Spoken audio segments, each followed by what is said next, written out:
დაღლით შეინობდი უკვე უნდა წასულიყავი და სამი ადამიანი დამხვდა და არა რას ვიცი რომ ნიღბების სახე შეფუთული სპეციალურად და უცებ რკმა დამიწყეს.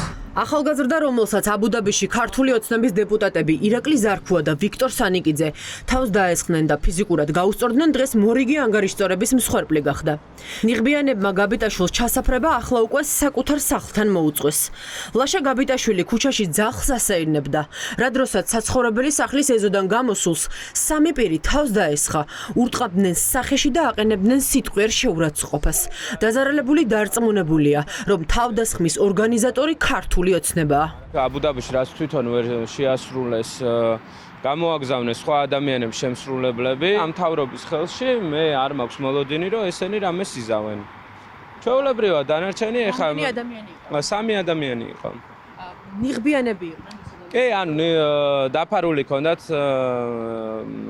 პირი და გუშინ ვიყავი აქციაზე და ალბათ ლაივი ჩავწერე და სპეციალური დავალებაც მისცეს რომ გამოეგზავნათ ნიღბიანი ხალხი. მე არავინ არ მყავს ისეთი და არც მოუველი და არც არაფერს ისეთ არ საქმიანობ რომ ვინმეს კონდეს თავში რომ დამესხას თავს.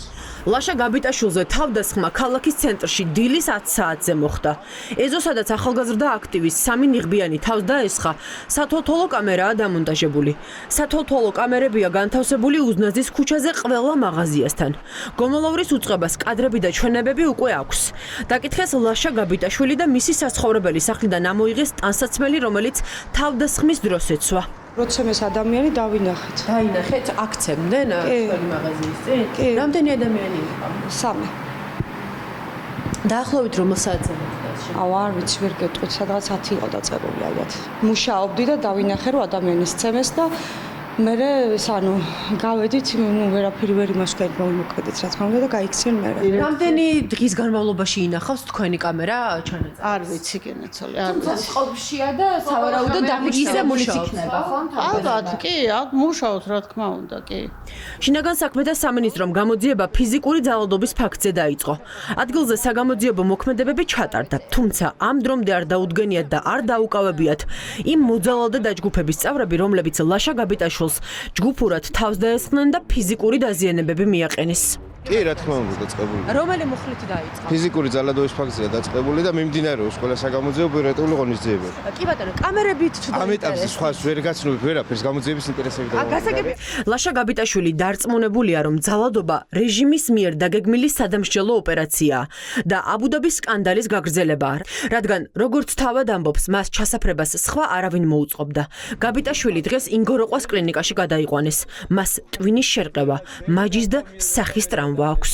შემოსვლისას ჩაუტარდა შესაბამისი კვლევები კონსულტი და ნეიროქირურგის, ტრავმატოლოგის, ყბასახის ქირურგის მიერ.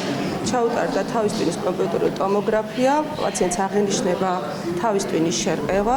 აბუდაბის სკანდალის მთავარი ფიგურანტი ირაკლი ზარქუა ამტკიცებს, რომ ლაშა გაბიტაშვილზე განხორციელებულ თავდასხმას პირადად მასთან კავშირი არ აქვს. მას პროვოკატორად მოიხსენიებს და არ გამორიცხავს, რომ მასზე შური მეზობელმა ან ყოფილმა მეგობარმა იძია. მე არ ჩვევი ასე.